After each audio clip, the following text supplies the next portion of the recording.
Hi, good morning, everyone. It's wonderful to be here. Thank you, Jackie. And should we get on with it? Yeah, we're just gonna have a pretty casual conversation about her work and a little bit about what her impact has been.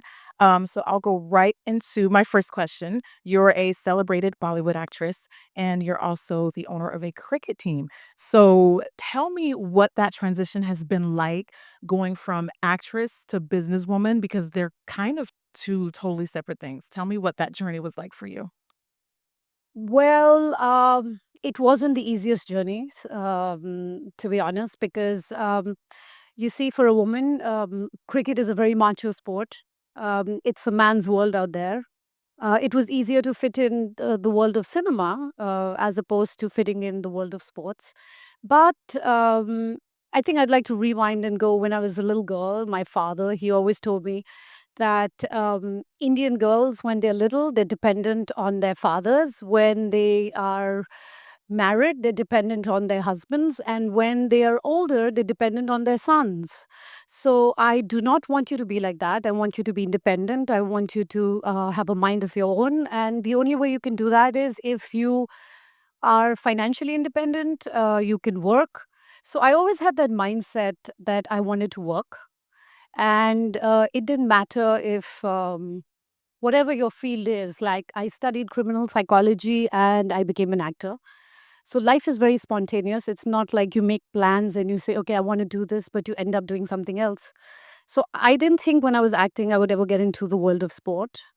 But one day I found an opportunity and I decided I wanted to do it. It was not the easiest, but it was a lot of fun. I worked 18-hour days and eventually when I look back and I think if it isn't tough, if there isn't a challenge for you in life, then it's not that exciting. When things just fall easily into your lap, I guess you don't appreciate them. So it's been a bit of an uphill journey, but it's been a fun journey. Well, since you mentioned spontaneity, I want us to rewind and I'd really like you to just briefly tell us how you got into acting because I think that was a really, really cool story. Okay. So I was studying criminal psychology, and my best friend's boyfriend went to audition for a movie. Um, we were both very poor at that time, so we decided we'll share a cab. Whoever finishes first would pick the other person up. So my exam got over. I took my paper and I finished. So I went to pick him up, and there was this major audition happening out there. I, of course, was always hungry at that time. So since I didn't know what to do, I went to the corner and I started eating. And I saw the director out there, and he just looked at me and he was like, "So what are you going to do for me today?" And I was like, "Nothing." And he was like, "All right." I said, "No, I'm sorry. I haven't come here to audition. I've just come here to pick up my friend." And so basically, he just grabbed my hand and took the mic and he said, "Everyone, this was a classic case of cold feet. This is what should never happen to you." And he basically just put me in the spot and asked me to audition. And I was like, I don't really know how to audition. And he was like, just do whatever you want to do. So I just mumbled and jumbled. And I don't even know what I did. But 2 weeks later, he asked me to do the movie. And I was on my way to Munich. And I thought instead of me sharing a room with someone, if I do this film, I can have my own room when I study further. So it was as simple as that. I just signed on that film and I became an actor. And the film never happened, Yeah. but he did this big interview as to how I would be this big star. And other people came to sign me on, and I just learned everything on set. And I was extremely lucky. I worked with good directors. My first film did very well. My second film did exceptionally well. So I just became an actor And by accident. once you went on to become an actor, you've really been kind of praised for changing the expectations of what a Hindi heroine can be in film. Can you tell us a little bit about how that process was for you and just give us some tips and inspiration on how that process was for you, changing expectations of what women are like on film? Well, I don't think I would try to intellectualize anything and I thought about it so seriously. I was just doing things that suited me. I was never the hot chick. I was never the sex symbol. I was actually very tomboyish. And so for me, I found it really difficult to be the damsel in distress all the time. I would rather be the the person who fought the distress, right? So instead of focusing on roles that well, I never really got those really pretty roles anyway, but I wanted to do roles that were more women of substance, that no human being is one dimensional, no woman is one dimensional, but it's very easy to cast a woman as the object of desire, or somebody who's like, help me please. And Indian cinema went through this whole the 50s, the 60s were very rich for roles for women, but then the 70s and the 80s became completely male centered, where the hero was saving the woman and she was always, she didn't really have a brain to think for herself. She was always being rescued.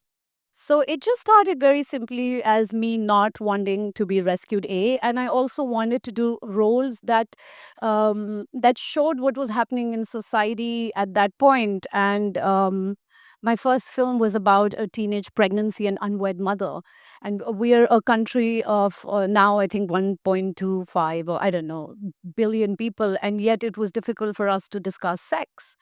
So that film was a way of going out there and saying, okay, there are so many issues. It was an issue based film. So there are so many things that you want to talk about, and you can do it through a film medium as opposed to just being the glamour woman out there. So it started off actually very simply. And then I was really lucky. I got some really good roles.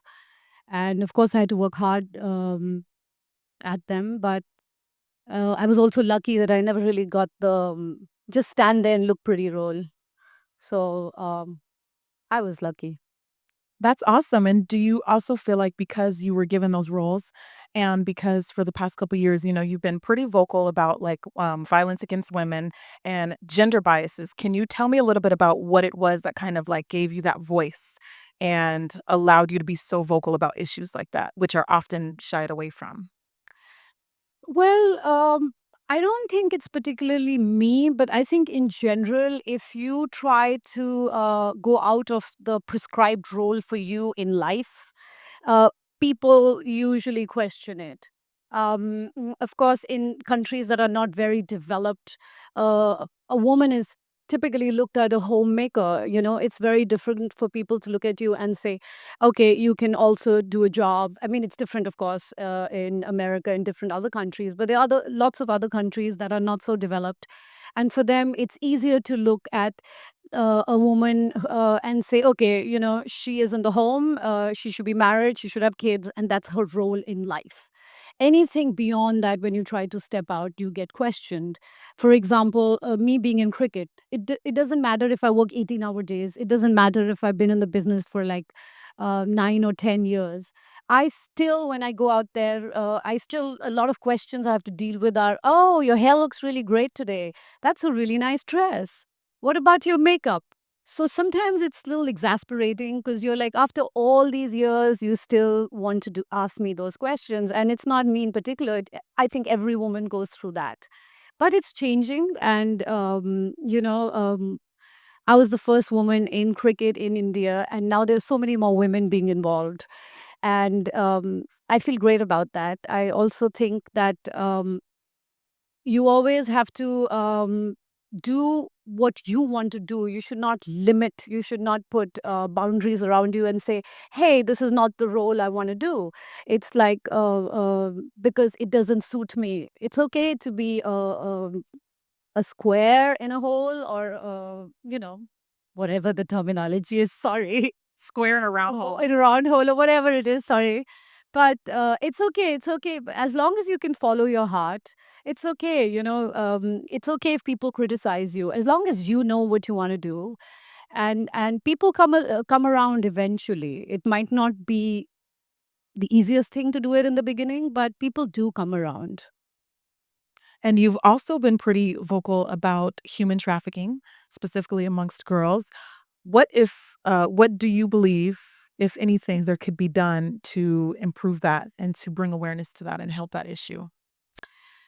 Well, I would like to rewind and go to a time when, very early in my life, I saw my maid. I had this maid who was really sweet and awesome, but she used to be the one who used to work, and her husband was an alcoholic and he wouldn't work. But every time she got her pay, he would come and beat her and take the money so that he could go drink. And we tried to go to the cops and we tried to help her out. And the first thing everybody told us is, hey, don't get involved. It's none of your business. It's something personal between them. Don't get involved. So that was something that really kind of shook me up, where I felt none of us really want to get involved unless it directly involves us, unless something happens to us and then we feel really victimized and we feel, why isn't anybody else trying to get involved? So I think when I got famous, I felt I had a voice, and it was important to use this voice and to be involved. And I saw some kids, and I saw some people who were rescued from human trafficking, and it really broke my heart, because it usually you think, okay, they were like 8-year-old girls, 10-year-old boys, and they didn't have a voice. Nobody cared. Nobody really, it never really mattered to them to see what's going to happen. So it started off with that. And I think it doesn't matter if you can make it matters if you can make a difference to one person, as long as you can make a difference. So it started with that. And after that, it was just there. And what would be your last message that you would want to give to our audience and young girls around the world about empowerment and self worth? Well, I think my message to all the girls out there is, there was this quote I read once and I loved it. It says, don't tell me sky's the limit when you have footprints on the moon. So I don't think women and girls should limit themselves to anything. I think they should be brave enough to follow their dreams. It's okay to make mistakes, it's okay to fall.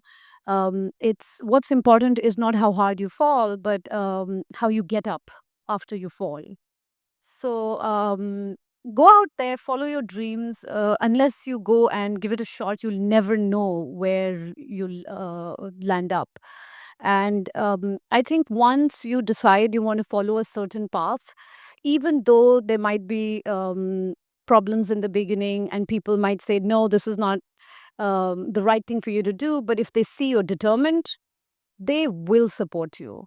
And I think that's it. You just go follow your dreams and be who you want to be. Especially now, it's 2016, Now of all times is the perfect time. Yes. Yeah, I agree. And one last thing that I would like to ask you is, aside from being an actress, a celebrated actress, and a cricket team owner, what else do you see yourself doing in the future? Oh, there's so many things I want to do. I always say too many things, too little time. But what I wanted to do when I was a little kid, and what I studied for, was I wanted to be a detective and a forensic scientist. So I don't know if I can do that. But I think I do also want to, besides all the various ambitions I have, I also want to be a mother. I want to have a family. And that's a very important part of my life too. But there's no set rule that this is what I want to do. Whatever inspires me, because if I look back into my life, whenever I made a plan, it never really worked out, because life is spontaneous. Because I was studying to be something else, I became an actor, and then from acting, I jumped to cricket. So I don't know what's. I mean, I do know I want to have a family, but besides that, I don't know what's going to inspire me or what's going to suddenly affect me and where it'll take me.